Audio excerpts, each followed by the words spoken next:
اچھا رمضان کے والے سوال ہے کہ سحری کا وقت اگر ختم ہوتے ہوئے کھانا وہ بندہ یا سحری وہ کھا رہا ہو تو بالکل جب ختم ہو جائے تو اذان وقت ختم ہو جائے سحری کا تو بالکل اسی وقت چھوڑ دے, یا اگر 2-4 نوالے باقی ہوں تو اس کو مکمل کر لینا چاہیے؟ دیکھیں میرا ایک یوٹیوب پہ کلپ ہے ساری اور افطاری کے مسائل کے اوپر نا, میں نے 4 لیکچر دیے ہیں, کم از کم وہ 6-7 گھنٹے کی ڈیوریشن ہے, رمضان کے سارے مسائل کور کیے ہیں, مسئلہ 53A B C D اسی میں سے کلپ ہے.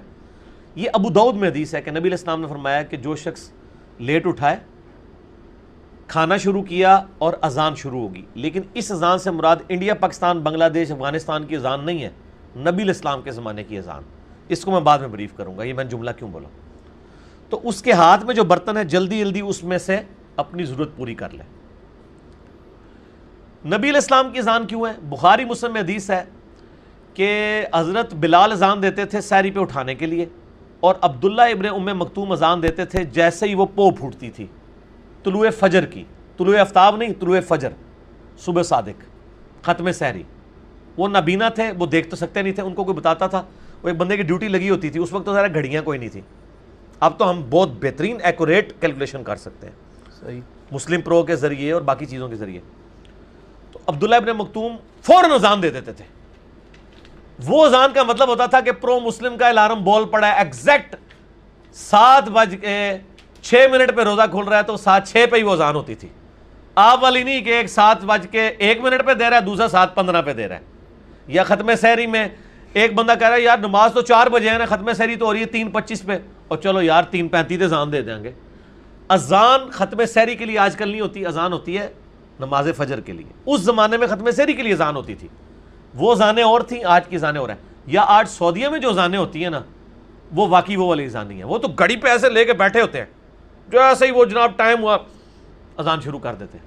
ہمارے پاکستان میں ایسا نہیں ہوتا کہ ایگزیکٹ وہ ٹائم ہو ختم سحری کا اذان شروع ہو جائے. یہاں تو 10-15 منٹ تک اذانیں ہوتی رہتی ہیں, تو پھر تو آپ سرکار اذانوں کے الارم کے اوپر اٹھے 15 منٹ کھانے پینے رہو, یہ تو غلط ہے, یہ تماشا بنایا. اور کئی لوگوں کو تو میں نے دیکھا خصوصاً اہل حدیث کے اندر سحری کر کے بیٹھ جاتے ہیں, اذانیں شروع ہوتی کہتے ہیں جلدی جلدی پانی پی لو, پانی پی لو, روزہ ہی نہیں ہوگا. اور دوسری طرف حنفیوں کی ایکسٹریم ہے کہ وہ کہتے ہیں نہیں یہ حدیث تو ہے لیکن ہم اس پہ عمل نہیں کریں گے, وہ بھی غلط ہے. وہ ایک آسانی دین میں دی گئی ہے, جیسا کہ بخاری مسلم میں حدیث ہے جس نے طلوع فجر سے پہلے 1 رکعت پا لی اس نے پوری نماز پا لی, جس نے غروب آفتاب سے پہلے 1 رکعت عصر کی پا لی پوری نماز پڑھ لی. کیوں؟ 1 رکعت تو پڑھی اس نے عصر کے وقت میں, 3 مغرب کے وقت میں, لیکن وہ جوائنٹ تھی. یہاں پہ بھی 5-6 نوالے اس نے لے لیے ختم سحری سے پہلے, یہ اس کے ساتھ جوائنٹ ہو گئے.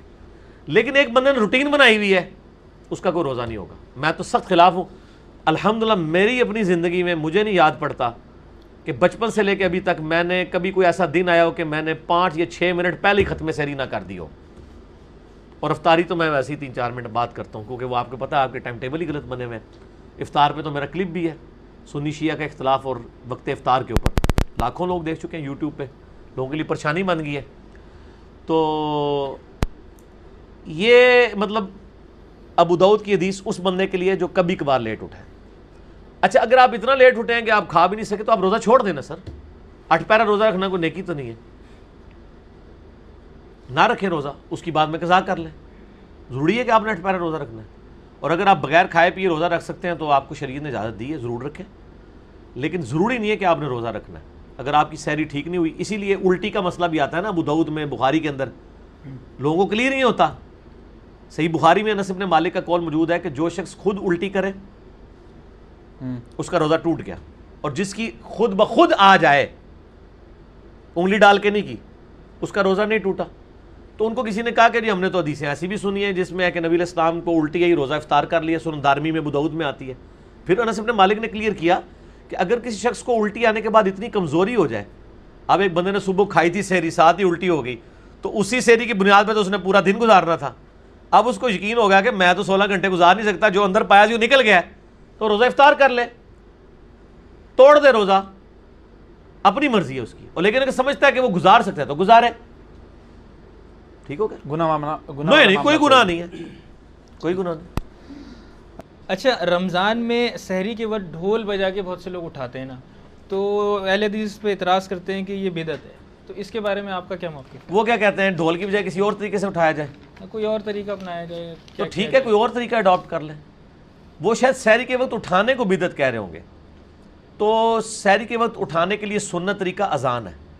حضرت بلال اذان دیتے تھے سحری میں اٹھانے کے لیے, اور عبداللہ ابن ام مکتوم جو ہے وہ ختم سحری کی اذان دیتے تھے. تو اذانیں پھر سپیکروں میں ہونی چاہیے, پھر سپیکر بھی اونچے ہونے چاہیے, زیادہ ہونے چاہیے, ٹھیک ہے نا. تو یہ ایک طریقہ ہے. اب تو میرا خیال ہے ان چیزوں کی ایسا جو اس طرح ضرورت نہیں رہی ہے, مستحبات میں سے ہی ہیں. اب تو الارم لگا کے اٹھا لیتے ہیں. باقی کلچرل کسی علاقے میں اگر کوئی دروازہ کھٹکھٹا کے یہ کر لیتا ہے, اس کو کلچرل ایکٹیویٹی رہنا چاہیے, اس کو بدعت کا فتویٰ نہیں لگانا چاہیے.